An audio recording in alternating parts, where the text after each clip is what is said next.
우리가 자문의 말씀을 통하여서 알 수 있는 한 가지 지혜, 강조하는 그러한 부분들이 무엇이냐 하면 하나님의 나라를 이루고 살아간다라는 것이 특히 우리 어제와 오늘 보는 그러한 말씀을 통하여서는 나 혼자 족불장군 같이만 살 수가 없다라는 것을 우리에게 강조하고 있습니다. 어제 말씀을 보면 무리에게서 스스로 갈라지는 자는 자기 수욕을 따르는 자라 온갖 참지를 배척한다라고 말씀하였는데요. 우리가 하나님을 따른다라는 것은 나만 혼자서 주님을 믿고 나만 혼자서 복을 받는다라는 것이 아니라 주님께서 우리에게 교회를 허락하여 주셨습니다. 그리고 또 가정을 허락하여 주셨죠.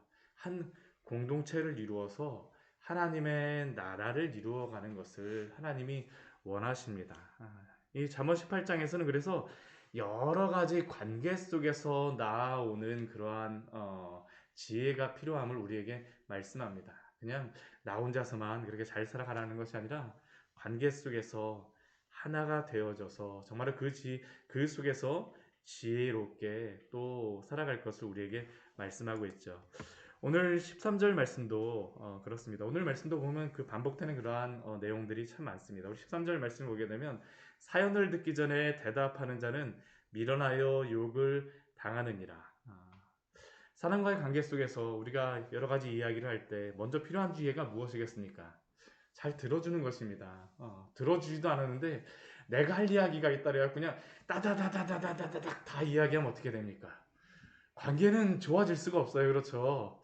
저희가 실수하는 것 중에 하나가 그것 아닙니까? 다른 사람들하고 이야기하게 되면 공감해주고 들어줘야 되는데 사실은 공감하고 들어주기보다는 그냥 내가 할 이야기 다 이야기하고 나한테 와갖고 그 하나님께서 나를 들어주고 또한 그를 세워주기 위하여서 그러한 도구로 사용하시기를 원하시는데 그냥 내 속 편하자라고 그냥 따다다다다 하나님이 그걸 원하시지 않죠.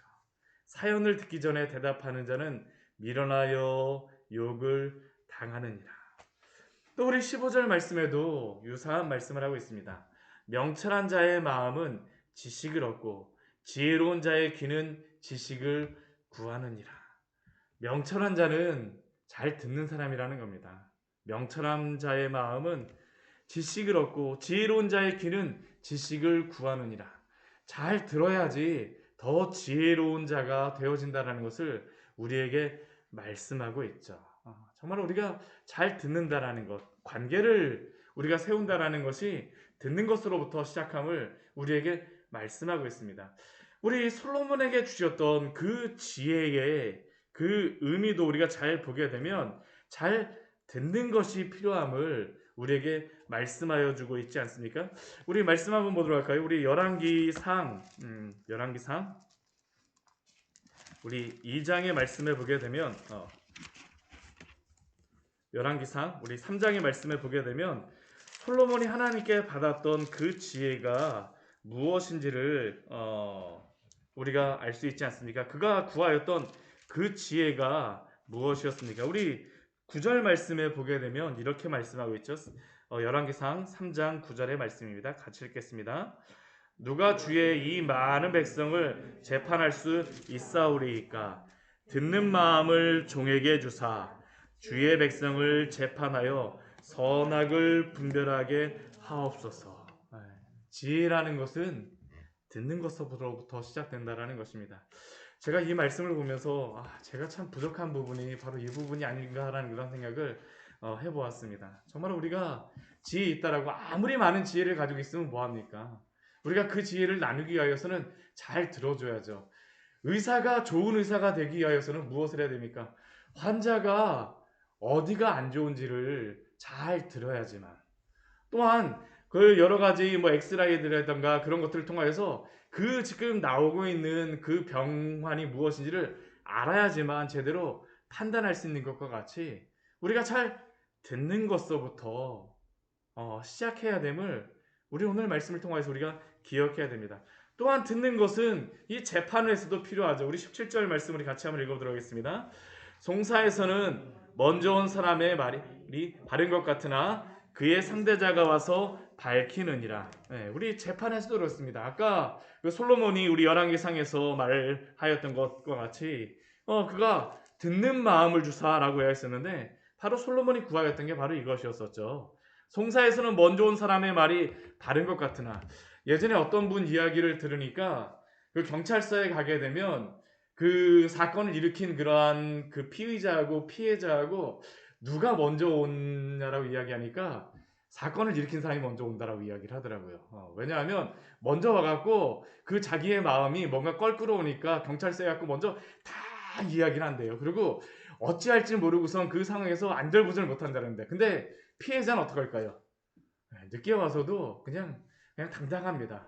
왜냐하면 자기가 당당하기 때문에 송사해서 그렇죠. 먼저 온 사람의 말이 처음에는 바른 것 같지만 그러나 실질적으로 어떻습니까? 피해자가 나중에 와서 이야기에 되게 되면 다 드러나는 것과 같이 그런데 재판장이 먼저 온 사람의 이야기를 다 듣고 나서 그것으로 결론 내린다면 어떻게 할까요? 올바른 재판이 될 수가 없다라는 것이죠. 이것이 어떻게 오늘 읽었던 이 말씀이 듣는 것이 그냥 재판에서만 또 관련되는 그러한 말씀이겠습니까? 우리 가정에서도 그렇죠. 자녀를 키울 때에도 저도 두 딸을 키우다 보니까 큰애하고 작은애하고 와갖고 이야기를 하는데 처음에는 그냥 먼저 한 이야기 아이 이야기 듣고 나서 막 혼내줄 때도 있지만 근데 나중에 보니까 그게 아니더라고요. 우리가 잘 듣고 판단하는 것이 바로 하나님께서 우리에게 주신 그러한 관계 속에서 하나님의 영광을 나타내는 그러한 방법임을 기억하십시오. 이러한 일들을 통하여서 하나님께서 어떠한 축복을 주실까요? 우리 오늘 18장 14절 말씀 같이 한번 읽어보도록 하겠습니다. 사람의 심령은 그의 병을 능히 이기려니와 심령이 상하면 그것을 누가 일으키겠느냐. 저는 이게 개인적인 그러한 마음의 심령을 일으키는 것도 있지만 또한 우리가 무엇을 통해서 도움을 줄 수도 있을까요? 마음이 상한 심령을 향하여서 우리가 잘 들어주어야 되겠죠. 들어줘야 됩니다. 공감해주고 사람의 심령은 그의 병을 능히 이기거니와 심령이 상하면 그것을 누가 일으키겠느냐. 우리가 그 사람의 관점에서 또한 함께 해주는 것이 우리가 필요하지 않겠습니까? 우리 또 16절 말씀은 또 우리에게 이렇게 말씀하고 있습니다. 사람의 선물은 그의 길을 넓게 하며 또 존귀한 자 앞으로 그를 인도하느니라. 우리가 말로도 선물을 할 수 있다는 것을 우리가 기억해야 됩니다. 말로 우리가 선물할 수 있죠. 한마디의 말을 통하여서 한 사람을 세울 수 있음을 우리가 기억해야 됩니다. 선물과 같은 그러한 말. 특별히 하나님께서 우리에게 주신 가장 귀한 것이 무엇일까요? 복음 아니겠습니까? 생명에 대한 그러한 말씀을 우리에게 주지 않았습니까? 하나님이 우리에게 은혜로서 우리를 구원하여 주셨듯이 하나님이 우리에게 주신 그 은혜의 그러한 복음의 진리를 또한 우리가 선물과 같이 전하여 줄 수 있는 귀한 복된 입술로 사용되시기를 축원합니다. 정말 우리에게 필요한 것이 바로 이러한 말의 지혜가 우리에게 필요하죠. 꼭 선물로만 주는 것이 아니라 우리가 말을 통하여서도 그 길이 넓게 되어지고 또 존귀한 자 앞으로 인도한다라고 말하였는데요. 정말 우리의 말 한마디 한마디를 통하여서 이러한 관계가 세워질 수 있음을 기억하십시오. 그러나 우리 18절과 19절 말씀을 보게 되면 이러한 관계 속에서 여러 가지 어려움을 당할 때도 있죠. 그것을 해결하는 방법을 또 우리 18절 말씀을 보면 제비뽑기로서 말하고 있습니다. 우리 제비 뽑는 것은 다툼을 그치게 하여 강한 자 사이에 해결하게 하느니라 라고 말씀하고 있는데요. 우리 성경 말씀에도 보게 되면 제비뽑기가 하나님의 뜻을 구하는 그러한 방법으로서 사용되어집니다. 제사장이 판결의 흉패를 입고 나서 그 판결의 흉패 안에 우림과 둠림을 넣고 하나님께 뜻을 묻죠. 어떤 것을 뽑느냐에 따라서 하나님의 그러한 뜻이 무엇인가라는 것을 보는 것입니다. 이 제비 뽑는다라는 것은 다른 게 아닙니다. 하나님의 뜻을 구하고 거기에 굴복하는 것이죠.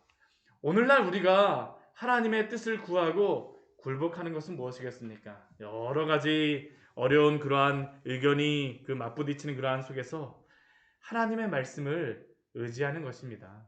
하나님의 말씀에 따라 오늘 나에게 주시는 그 말씀에 따라, 또 성령께서 우리의 마음에 깨닫게 하여 주시는 그 말씀에 따라서 또한 우리가 하나님의 그 여러 가지 관계 속에서 지혜롭게 행동해야 됨을 우리가 기억해야 됩니다.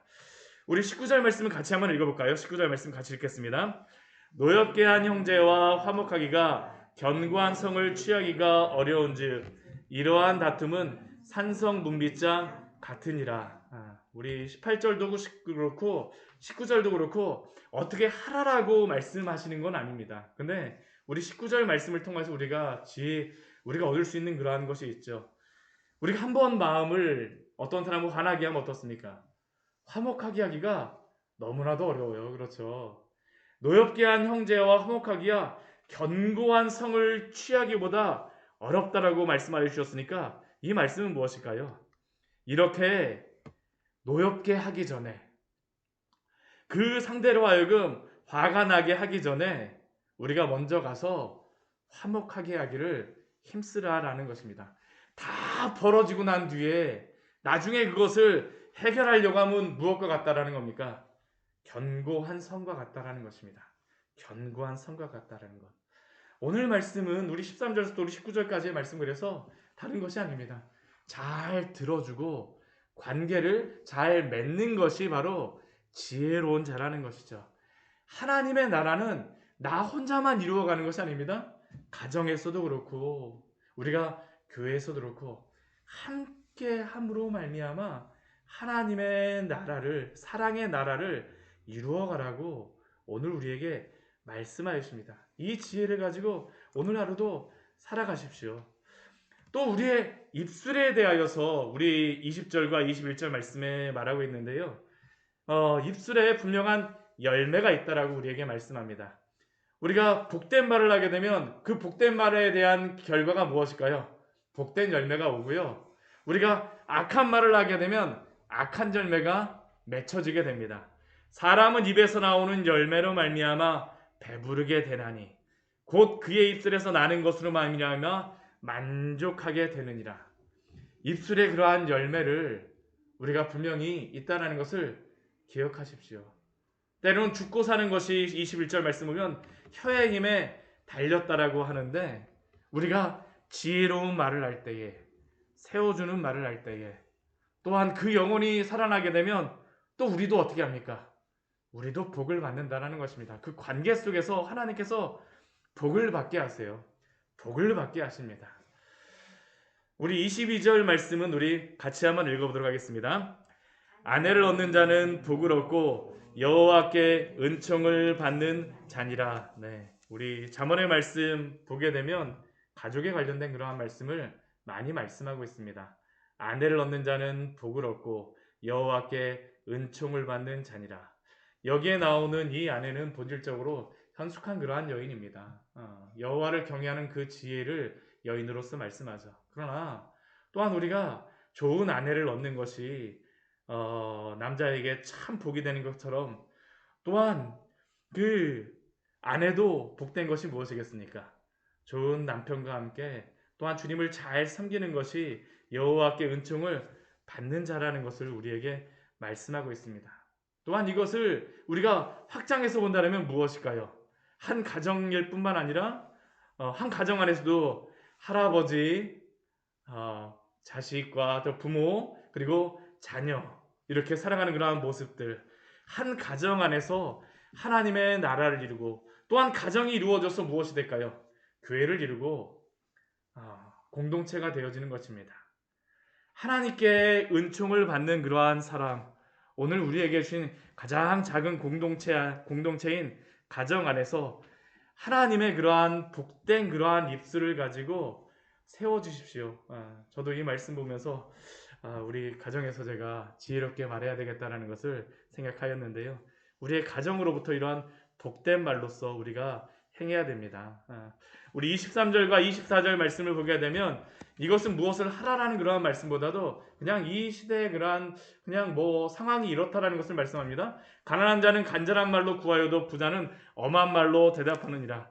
그렇지 않습니까? 가난한 자는 간절한 말로 가고 이렇게 구하는 그러한 것들이 있고 부자는 엄한 말로 대답하고 또 우리 24절 말씀을 보아도 많은 친구를 얻는 자는 때로는 친구가 많다라고 좋은 것도 아닙니다. 때로는 문제가 더 많을 때도 있어요. 또 어떤 때는 형제보다도 한 명의 친구가 그 더 중하다라고 우리에게 말씀하죠. 이것은 이 세상에 이러한 것들이 일어날 수 있다라는 겁니다. 근데 이 말씀을 통해서 우리에게 주시는 그러한 지혜는 무엇일까요? 내가 부자라고 하여서, 내가 어떠한 높은 위치에 있다라고 해서 엄한 말로 대답하면 안 된다라는 것입니다. 우리가 오늘 잠언 18장의 말씀을 보지 않았습니까? 잠언 18장의 말씀을 통하여서 하나님이 우리에게 주시는 말씀은 무엇입니까? 잘 들어주라는 것이죠. 엄한 말로 내가 어떠한 높은 위치에 있다라고 교만하게 하는 것이 아니라 가난한 자의 간절한 말에 대하여서 잘 들어주고 섬겨주십시오. 또한 그 한 사람이 형제보다도 친밀하게 사용될 수 있음을 오늘 우리에게 말씀하여 주고 있습니다. 말씀을 정리하도록 하겠습니다. 오늘 잠언 18장의 말씀은 여러 가지 관계 속에서 어떻게 우리가 지혜롭게 잘 행동하고 대답해야 되는가라는 것을 우리에게 말씀합니다. 근데 우리가 이 말씀을 세상의 지혜로만 생각하면 안 됩니다. 왜 그럴까요? 하나님의 나라는 함께 이루어가는 것입니다. 하나님 아래에서 여러 성도들이 있고 가정들이 있고 이 성도들 사이에 관계가 맺어질 때, 사랑의 그러한 관계가 맺어질 때 하나님의 그러한 나라가 공동체적으로 이루어져 가는 것임을 우리가 기억해야 됩니다. 이러한 아름다운 그러한 가정, 아름다운 교회, 복된 사회가 될 수 있도록 오늘 이 새벽에도 같이 기도하기를 원합니다. 같이 기도하도록 하겠습니다. 하나님 아버지,